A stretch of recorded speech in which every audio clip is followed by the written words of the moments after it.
ಸದ್ಯಕ್ಕೆ ತುಂಬಾ ಚಳಿ ಇದೆ.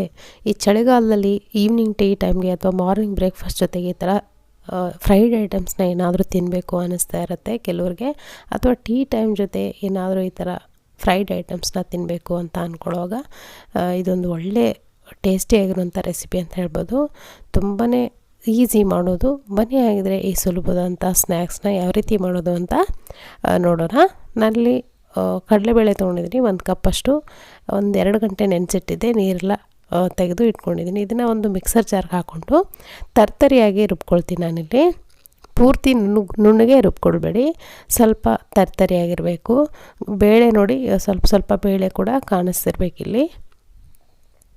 ಇದನ್ನು ಒಂದು ಮಿಕ್ಸಿಂಗ್ ಬೌಲ್ಗೆ ನಾನಲ್ಲಿ ಹಾಕ್ಕೊಂಡು ಇಟ್ಕೊಂಡಿದ್ದೀನಿ. ಸೊ ಇದಕ್ಕೆ ಉಳಿದಿರೋಂಥ ಸಾಮಗ್ರಿಗಳನ್ನ ಸೇರಿಸ್ಕೊಳ್ಳೋಣ. 1 ಈರುಳ್ಳಿನ ಸಣ್ಣದಾಗಿ ಕಟ್ ಮಾಡ್ಕೊಂಡು ಹಾಕ್ಕೊಂಡಿದ್ದೀನಿ. ಹಾಗೆ ಹಸಿಮೆಣಸಿನ್ಕಾಯಿ 1-2 ಸಣ್ಣದಾಗಿ ಕಟ್ ಮಾಡ್ಕೊಂಡು ಹಾಕ್ಕೊಂಡಿದ್ದೀನಿ. ಕರಿಬೇವಿನ ಸೊಪ್ಪು ಕೂಡ ಅಷ್ಟೇ, ಎಷ್ಟಾಗುತ್ತೋ ಅಷ್ಟು ಸಣ್ಣದಾಗಿ ಕಟ್ ಮಾಡ್ಕೊಂಡು ಹಾಕ್ಕೊಳ್ಳಿ.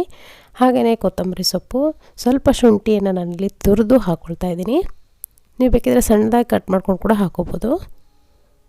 ಹಾಗೆ ಧನಿಯಾ ಪುಡಿ ಹಾಕ್ಕೊಳ್ತಾ ಇದ್ದೀನಿ 1 ಟೀ ಸ್ಪೂನಷ್ಟು. 1 ಟೀ ಸ್ಪೂನಷ್ಟು ಗರಂ ಮಸಾಲ, 1 ಟೀ ಸ್ಪೂನಷ್ಟು ಜೀರಿಗೆ ಕೂಡ ನಾನಿಲ್ಲಿ ಹಾಕ್ಕೊಂಡಿದ್ದೀನಿ. ಸೊ ಉಪ್ಪು ರುಚಿಗೆ ಎಷ್ಟು ಬೇಕಷ್ಟು ನೋಡಿಕೊಂಡು ಉಪ್ಪನ್ನು ಸೇರಿಸ್ಕೊಂಡು ಚೆನ್ನಾಗಿ ಮಿಕ್ಸ್ ಮಾಡ್ಕೊಳ್ಳಿ. ಈ ಈರುಳ್ಳಿ, ಹಸಿಮೆಣಸಿನ್ಕಾಯಿ ಎಲ್ಲ ಮಸಾಲೆ ಏನು ಹಾಕಿದ್ದೀವಿ ನೋಡಿ, ಆ ಕಡಲೆಬೇಳೆ ಮಿಕ್ಸರ್ ಏನಿದೆ ಅದರ ಜೊತೆ ಚೆನ್ನಾಗಿ ಬೆರಿಬೇಕು. ತುಂಬಾ ಸುಲಭವಾದಂಥ ಒಂದು ಸ್ನ್ಯಾಕ್ಸ್ ಅಂತ ಹೇಳ್ಬೋದು. ಇವಾಗ ನೋಡಿ ಇನ್ನೇನು ಮಾಡ್ಕೊಳ್ತೀವಿ ಅನ್ನೋವಾಗ 1 ಟೀ ಸ್ಪೂನಷ್ಟು ಸೋಡಾ, ಬೇಕಿಂಗ್ ಸೋಡಾ ಸೇರಿಸ್ಕೊಂಡು ಚೆನ್ನಾಗಿ ಮಿಕ್ಸ್ ಮಾಡ್ಕೊಳ್ಳಿ.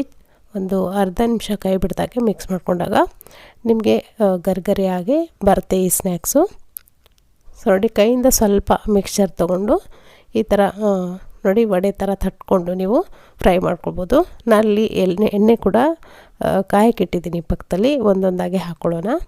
ಎಣ್ಣೆನ ಹೈ ಮೀಡಿಯಮ್ ಫ್ಲೇಮ್ ಇಟ್ಕೊಂಡು ಇದನ್ನು ಫ್ರೈ ಮಾಡ್ಕೊಳ್ಬೇಕಾಗತ್ತೆ. ಸ್ವಲ್ಪ ಜಾಸ್ತಿ ಹೊತ್ತು ಫ್ರೈ ಮಾಡಿದ್ರೆ ಒಳಗಡೆ ಎಲ್ಲ ಸಾಫ್ಟಾಗಿ ಮೇಲ್ಗಡೆ ಎಲ್ಲ ಕ್ರಿಸ್ಪಿಯಾಗಿರುವಂಥ ಮಸಾಲ ವಡೆ ರೆಡಿ ಆಗುತ್ತೆ. ನಮಗೆ ತುಂಬಾ ರುಚಿಯಾಗಿರುತ್ತೆ.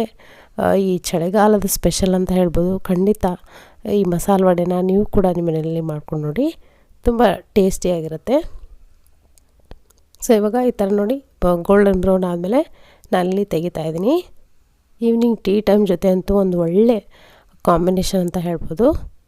ಮೇಲ್ಗಡೆ ನೋಡಿ ಎಷ್ಟು ಗರಿಗರಿ ಆಗಿದೆ, ತುಂಬ ರುಚಿಯಾಗಿರುತ್ತೆ. ಇದ್ರ ಜೊತೆ ಬೇಕಿದ್ರೆ ನೀವು ಸಬ್ಸಿಗೆ ಸೊಪ್ಪು ಸಿಕ್ಕಿದ್ರೆ ಅದನ್ನು ಕೂಡ ಸೇರಿಸ್ಕೊಂಡು ಮಾಡಿಕೊಂಡ್ರೆ ತುಂಬ ರುಚಿಯಾಗಿರುತ್ತೆ ಇನ್ನೂ ಕೂಡ. ಸೊ ಖಂಡಿತ ಇವತ್ತಿನ ರೆಸಿಪಿ ನಿಮಗೆ ಇಷ್ಟ ಆಗಿದೆ ಅಂದ್ಕೊಳ್ತೀನಿ. ಇಷ್ಟ ಆಗಿದ್ರೆ ಲೈಕ್ ಒತ್ತೋದನ್ನು ಮರಿಬೇಡಿ. Thank you.